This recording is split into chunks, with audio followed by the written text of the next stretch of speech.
In the next 7 minutes, I'm going to give you the greatest opportunity you've ever heard in your lifetime. Now, that's the kind of crap that should not come from people on stages, and my only excuse is it's true. We get our MBAs and we learn how to micro-segment a market so we can figure out how to sell a product to 15-and-a-half-year-old left-handed girls from cities above 5,000 in population. There are two giant markets which are underserved. One of them is called women. And the other one, which frankly even interests me more, is called shockingly old people like moi.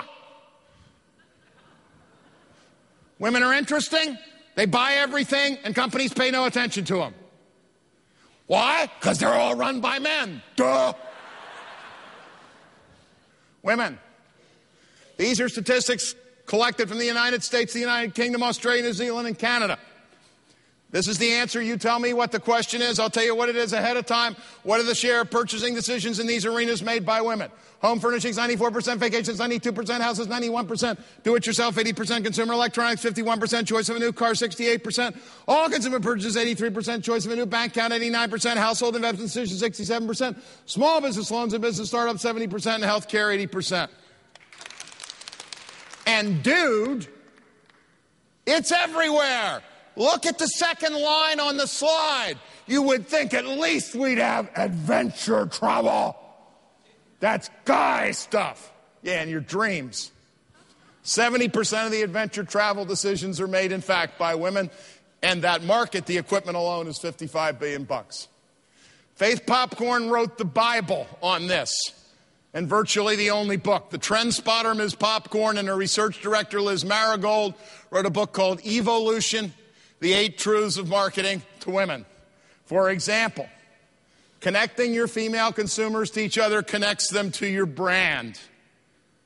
Now, what does connection mean? It means something that women do that guys are clueless about. Case in point.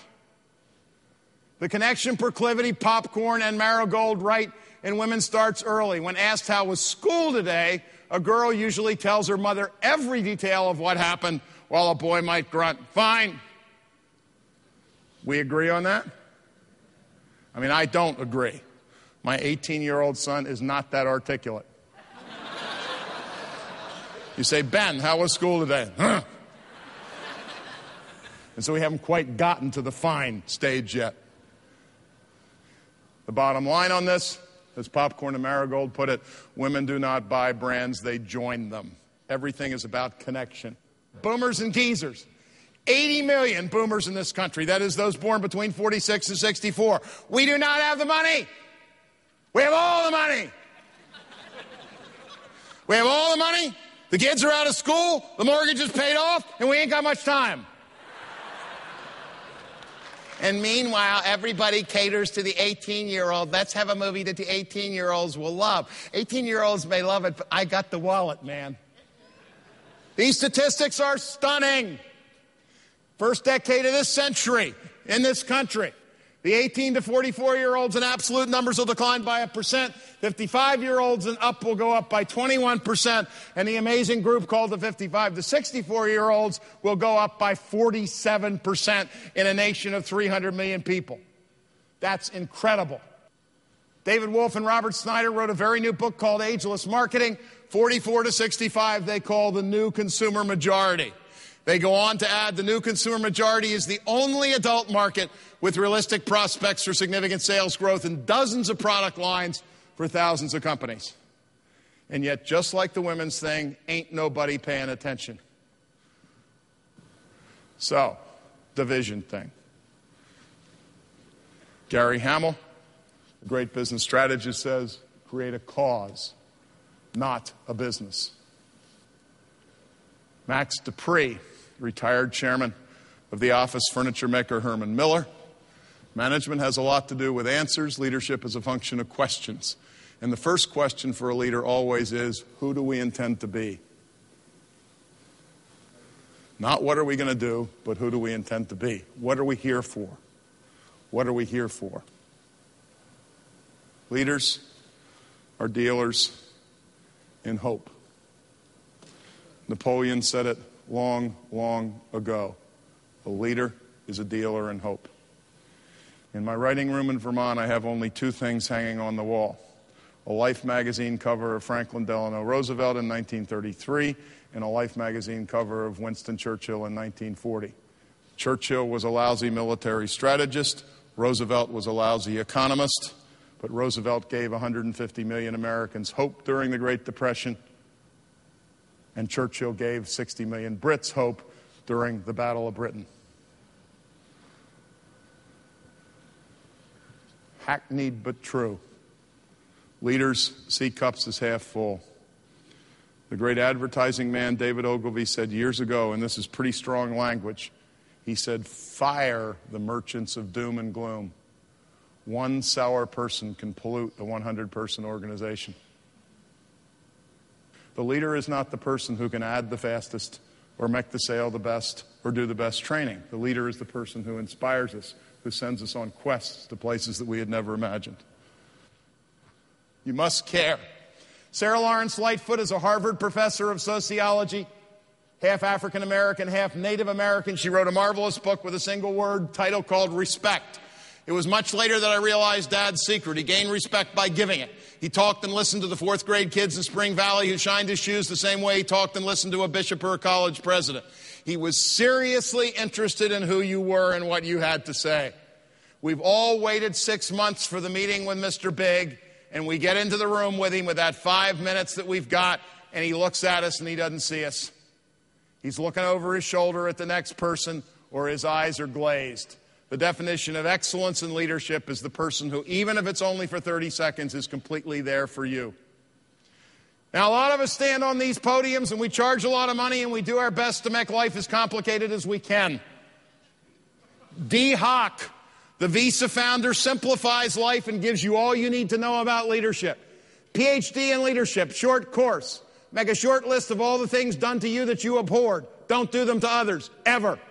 Make another list of things done to you that you loved. Do them to others, always. That's about 99% of what you need to know. If it made you madder than hell when you were an unempowered 23-year-old person, then as a 33-year-old manager, don't do it to somebody else, man. And if you follow that rule, you're about 98% of the way home. Let me conclude with some parting words. A member of the press asked me to summarize what I'd learned in the last 30 years in 2 minutes, and I was stupid enough to take the bait. And so this is my summary. Successful businesses, dozen truths. Tom Peters' 30-year perspective. Insanely great and quirky talent. Disrespect for tradition. Totally passionate to the point of irrationality, belief in what we are here to do. Utter disbelief at the BS that marks normal industry behavior. A maniacal bias for execution and utter contempt for those who don't get it. Speed demons. Up or out, meritocracy is thy name, sycophancy is thy scourge, that is, suck-ups die. Passionate hatred of bureaucracy, willingness to lead the customer and take the heat associated therewith, mantra, Satan invented focus groups to derail true believers. Number 10, we covered it before, reward excellent failures, punish mediocre successes.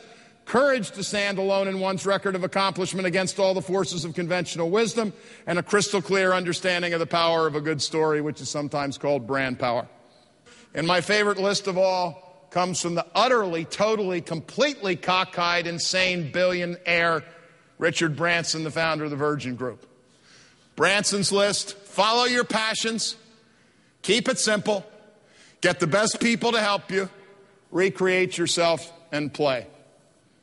And if we read that slide by D. Hock and we read this slide by Richard Branson, we'll probably have a pretty good life. That would be my guess. I am here to offer a challenge. The world of our 6-person department, our 1-person career, our Army, our Navy, our Air Force, the Department of Transportation, and our schools desperately needs reimagining. It needs people who dream in Technicolor. It needs people with guts. I am a wild-eyed optimist. I am scared to death of the technology change. I am scared to death of the security considerations that face us. But the thing I would be most scared of, personally, would be spending 41 years in the same desk in the same office building like my old man did. You're on your own. You got to make it up as you go along. But if you've got the passion and you've got the commitment and you've got the care, and if you dream in Technicolor, I suspect you're going to have at least an exciting life and probably a successful one. God bless.